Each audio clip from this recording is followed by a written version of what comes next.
I think that's where it started. He was always engaging, just not in the ways that the therapist said, "Nuh-uh, sit down, look me here in the eye, do this, say book, say B, then you can have this book." Nice sitting, please. Good boy. There you go. B, you're right. It's the letter B. B is for balloon. Sit down. See, Sarah, this is it. B, sure, I'll give you a B, but you need to sit down first. Tough luck, kiddo. Sorry. Because now I'm looking at those videos and I'm seeing them stopping every bit of flow that he has and that he can muster. Every word that he has to muster has a huge labor to it for their satisfaction. There's just so much going on that he's able to do, but they disable him. When I'm supporting Adam, I feel that I have to drain myself and just focus like a metronome, a human metronome, and focus on the rhythm.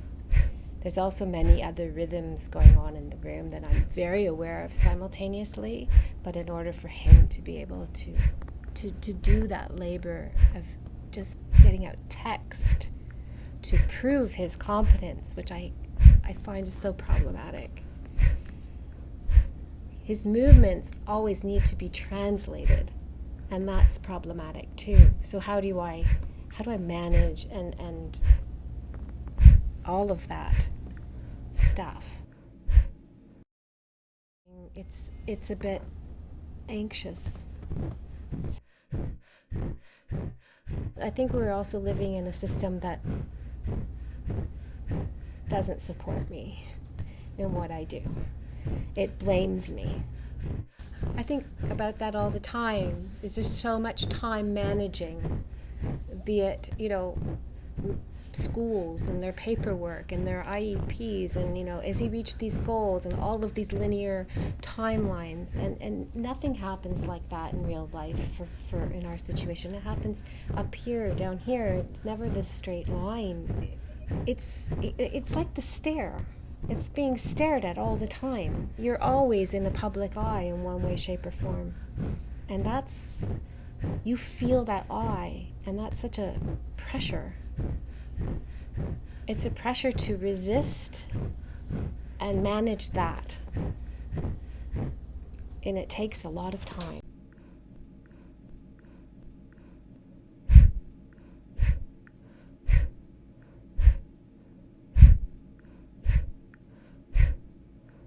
And yet Adam says that he can think when he moves.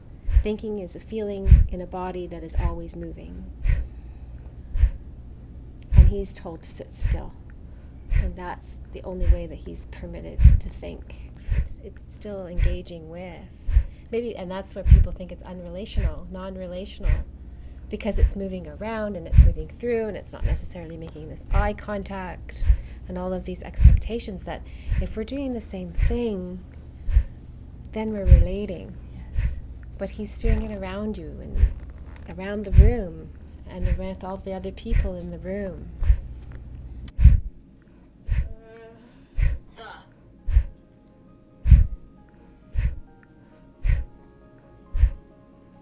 Key. So she changes the key.